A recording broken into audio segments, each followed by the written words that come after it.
काली माता की सवारी कब आपके शरीर में आती है, कैसे प्रवेश करती है और कैसे आपके कार्य करती है। जी हाँ दोस्तों, आज मैं आप सभी भक्तों को इस वीडियो के माध्यम से बताऊंगी माँ काली की सवारी के बारे। जितने भी भक्तों के ऊपर माता काली विराजमान होती है सवारी रूप में, तो उन व्यक्तियों के साथ क्या होता है, उनके शरीर में माँ की सवारी कहाँ से प्रवेश करती है और कब उनके कार्य सिद्ध करती है, सब कुछ मैं आपको इस वीडियो के माध्यम से बताने वाली हूँ। क्योंकि आज के समय में कलयुग में कुछ लोगों के ऊपर पूजा पाठ से ही सवारी आ जाती है, मंदिर जाने से ही सवारी आ जाती है। और कुछ लोग ऐसे हैं जो गुरु बनाते हैं, वहाँ से बीड़ा खाते हैं, बीड़ा खा के तब उनके ऊपर देवी देवता की सवारी आने लगती है। तो जिन लोगों के ऊपर भी चाहे देवी देवता की सवारी आ रही हो पूजा पाठ से, चाहे गुरु के तौर से आ रही हो, कैसे भी आ रही हो, जब सवारी आपके शरीर में आती है तो आपके शरीर में वो कैसे प्रवेश करती है।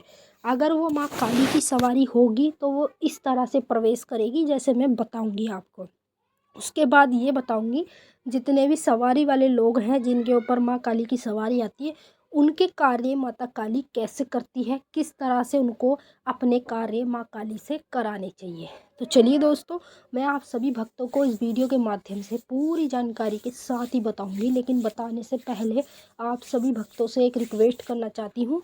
अगर आप भक्ति मार्ग ज्ञान यूट्यूब चैनल पर नए आए हो तो चैनल को जल्दी से subscribe to like share comment ज़रूर कर लेना, बेल आइकन को ऑल पे सेट कर लेना, ताकि हमारी जो भी न्यू वीडियो आए उसकी नोटिफिकेशन सबसे पहले आपके पास पहुँचे। तो जितने भी काली माँ के भक्त हैं, जिन लोगों के ऊपर सवारी आती है, पहले वो कमेंट करके बताएंगे कि हाँ हमारे ऊपर सवारी माँ काली की आती है। अब आपके शरीर में माँ की सवारी आती है, ठीक है, जिनके शरीर में गुरु के द्वारा से आती है और जिनके शरीर में पूजा पाठ से ही विराजमान हो जाती है। तो देखिए, मैं आपको बताऊंगी, अगर आपके शरीर में माँ काली की सवारी होगी पूरे सच्चे वचन के साथ, तो वो कहाँ से प्रवेश करती है। तो देखिए, जितने भी काली माता के भक्त हैं उन सभी भक्तों को बता दूं, जब आपके शरीर में माँ काली की सवारी आती है तो वो कहाँ से प्रवेश करती है।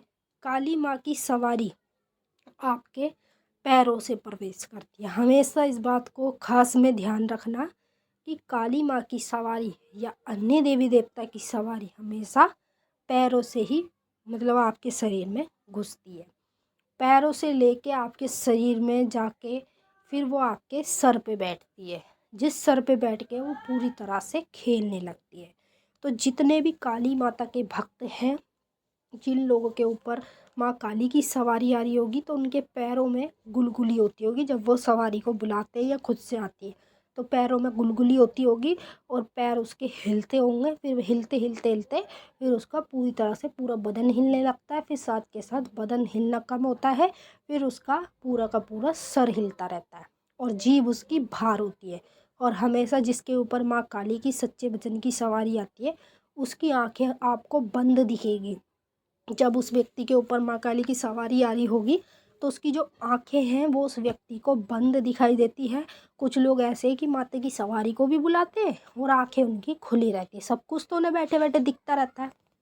तो ये जो सवारी होती है ये माँ काली की नहीं होती, ये नकारात्मक शक्तियों की होती है जो आंखें खोल कर खेलती है। तो इसी तरह से आपके ऊपर जैसे माता की सवारी आ रही है उसी तरह से वो माता प्रवेश आपके शरीर में ऐसे ही करती है जैसे मैंने आपको बताया है। अब बात करेंगे कि जब आपके ऊपर माता की सवारी आ रही है, पूजा पाठ कर रहे हैं, मंत्र जाप कर रहे हैं, तो माँ से कार्य कैसे कराएं। माता से कार्य कराने के लिए सबसे पहले आपको अपने घर में माता को विराजमान करना होता है, समझ रहे हैं, बैठाना होता है। माता को कैसे बिठाते हैं, जब भी आप माता काली के मंदिर में जाते हैं तो आपको मंदिर से माता की एक मूर्ति छोटी सी या फिर फ़ोटो साथ में लेकर आनी चाहिए। और जब आप वहाँ पर मूर्ति फ़ोटो खरीदते हैं तो सबसे पहले आपको वहाँ का जो पंडित होता है उसके हाथ में देनी चाहिए। फिर वो मूर्ति के पास आपकी फ़ोटो को बिठाकर माता को उसमें विराजमान करता है। फिर आपको वहाँ से लेके अपने घर पे आना चाहिए डायरेक्ट, कहीं और नहीं जाना, आपको सीधा घर पे आना है। क्योंकि आप अगर वहाँ से माता को लेके साथ चलेंगे तो आपको घर पे ही अपने विराजमान करना है, अपने घर बिठाना है। तो आपको घर ही आना होगा। कुछ लोग ऐसे हैं जो ले लेते हैं फ़ोटो मूर्ति मंदिरों में से कहीं और चले जाते हैं, अपने रिश्तेदारों के घर चले जाते हैं। तो वो क्या होता है कि माता काली आपके घर में तो विराजमान होती नहीं है, दूसरों के घर में विराजमान हो जाती है। तो इससे भी आपको कोई फ़ायदा नहीं है। तो इसी तरह से पहले अपने घर में माँ काली को विराजमान करें, मंदिर से फ़ोटो या मूर्ति छोटी सी साथ ज़रूर लेकर आएँ। फिर विराजमान करने के बाद माँ काली को 5 तरह की मिठाई और शराब का भोग ज़रूर लगाएं। ये भोग लगाने से माँ काली स्वयं आपके घर में विराजमान होती हैं और आपके एक कहने से सभी कार्य माता काली सिद्ध करने लगती हैं। तो चलिए दोस्तों, मैंने आपको अच्छे से समझा दिया, आपकी समझ में भी आ ही गया होगा। अगर कुछ पूछना है कमेंट करके पूछ सकते हैं। अब हम आपसे मिलेंगे नेक्स्ट वीडियो में, तब तक के लिए जय माता काली, हर हर महादेव। माता काली बाबा भोलेनाथ आप सभी की सारी मनोकामना पूरी करें।